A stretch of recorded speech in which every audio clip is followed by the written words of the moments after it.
Bismillahirrahmanirrahim. Assalamualaikum warahmatullahi wabarakatuh. Perkenalkan, nama saya Raffi Syofia Muharizal, NIM 21087165, Prodi Pendidikan Kepelatihan Olahraga, mata kuliah Kewirausahaan.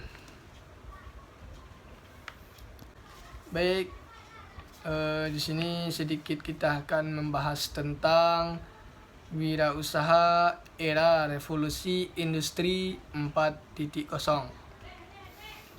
Kebijakan revolusi 4.0 atau 4.0 ini merupakan suatu transformasi yang terkait kebijakan ekonomi.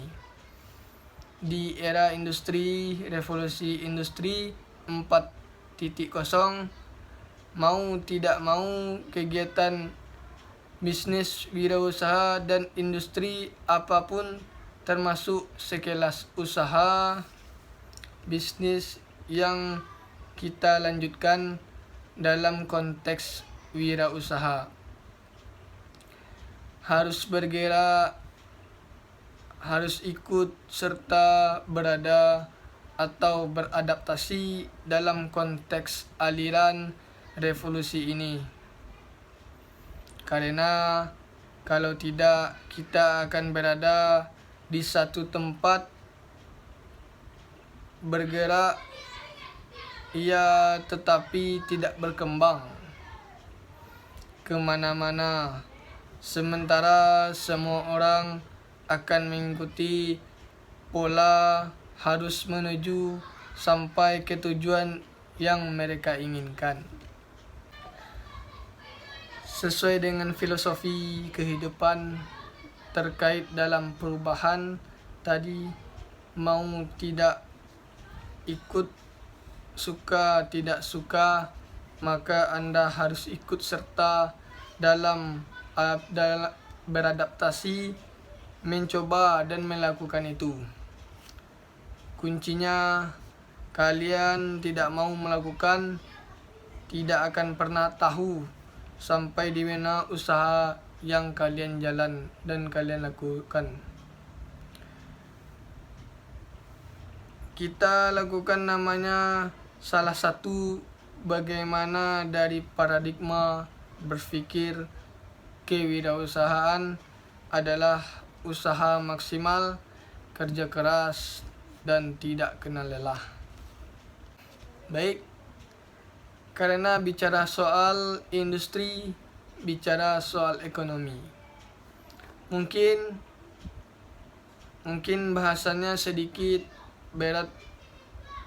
Dari paling tidak Anda mesti memahami konsep ini dalam struktur berpikir Anda, bahwa mau tidak mau ketika Anda di bidang bisnis atau Anda menjadi seorang calon wirausaha, Anda harus kenal istilah seperti ini.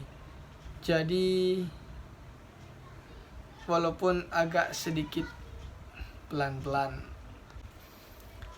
tanpa henti didengarin kemudian dipahami.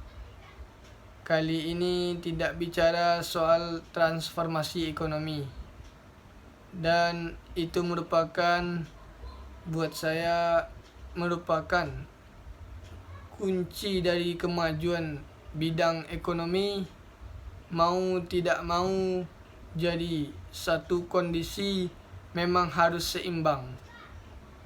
Maksudnya, strategi kebijakan pembangunan pada saat ini, transformasi struktural ekonomi, semuanya diarahkan pada supply side. Ingat, supply side, dan seharusnya berjalan demand side. Kondisi memang harus seimbang. Maksudnya gini, strategi kebijakan pembangunan pada saat ini, transformasi struktural ekonomi, semuanya diarahkan pada supply side. Baik, bicara soal transformasi kebijakan ekonomi di era revolusi ini, di era evolusi industri 4.0, kita otomatis berbicara bagaimana sebenarnya satu transformasi kebijakan di mana ekonomi yang harus difokuskan untuk mengubah baris sumber daya alam yang selama ini kita gunakan sekarang berubah ke ekonomi berbasis nilai yang bebas. Adalah industri manufaktur dan jasa. Jadi kita fokusnya adalah berbasis SDA 1. Ekonomi berbasis nilai tambah yaitu berbasis industri manufaktur dan jasa dari itu sebab dan berbagai hal yang sebenarnya kebijakan yang dilakukan tadi. Sekarang kita lihat apa yang menjadi tantangan sekaligus peluang atau faktor-faktor yang mempengaruhi dari kondisi perubahan atau transformasi ekonomi. Transformasi ekonomi dijamin atau fase revolusi industri 4.0 yang jelas. 1. Globalisasi mau tidak akan masuk ke wilayah itu seperti integrasi ekonomi ke pasar globalisasi. Yang globalisasi kedua, perkembangan teknologi khusus 4.0 kaitannya adalah dengan digital. Yang ketiga, dengan digital. Dan yang ketiga adalah bonus demografi. Artinya apa? Kalau yang tiga ini menjadi tantangan dan peluang atau kita anggap sebagai faktor yang mempengaruhi mulai dari globalisasi, perkembangan teknologi, dan bonus demografi, maka sebenarnya kebijakan harus diarahkan ke sana. Kebijakan apa? 1. Infrastruktur kebijakan terkait apa. Yang kedua, dengan intensifikal. Dan yang ketiga, kaitannya dengan kebijakan perdagangan yang berkaitan dengan perbaikan iklim usaha. Dan yang keempat, bantuan sosial. Nah, kebijakan itu harus diarahkan pada kondisi yang bertentangan, kondisi bentangan perubahan yang lain. Kompetensi mengembangkan berbagai standar kompetensi, misalnya menyusun atau meletakkan berbagai kompetensi yang diinginkan.